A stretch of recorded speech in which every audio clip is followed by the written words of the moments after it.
Saya sih terkait laka lantas yang tewas yang di DKL itu gimana? Baik, kami akan jelaskan bahwa memang benar telah terjadi kecelakaan laka lantas di ya. Pasalnya Untuk pasalnya 310 ayat 4 Undang-Undang Nomor 22 Tahun 2009. Ancaman hukuman. Ancaman hukuman 6 tahun. Sopir itu sendiri statusnya tersangka atau gimana, Bu?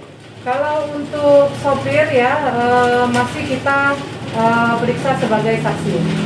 Siap. Kalau dari keterangan saksi bahwa si pengendara R2 Vario ini memang mengikuti balap liar. Oh, ada saksi lain berarti, Bu ya? Ada yang Ada, melihat? ya. Berarti untuk sopir truk sendiri, Bu, bagaimana, Bu? Kita amankan atau gimana, Bu?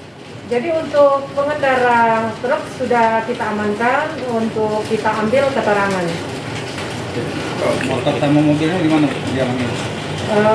Untuk barang bukti sudah kita amankan di posisi 2 untuk R2 Vario maupun dengan truk Isuzu truk Mitsubishi. Bu, artinya berarti waktu kejadian tidak pakai helm, Bu ya, korban, Bu ya? Ya, tidak memakai helm.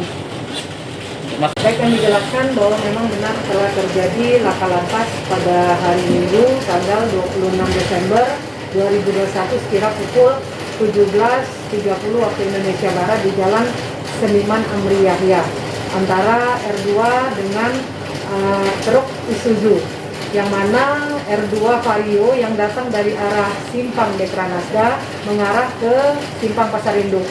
Tiba di TKP laka lantas karena dengan kecepatan tinggi dan tidak bisa menguasai rem dengan baik, sehingga pengendara R2 Vario menabrak bagian belakang truk Isuzu yang mengakibatkan pengendara R2 Vario mengalami luka berat dan meninggal dunia di TKP.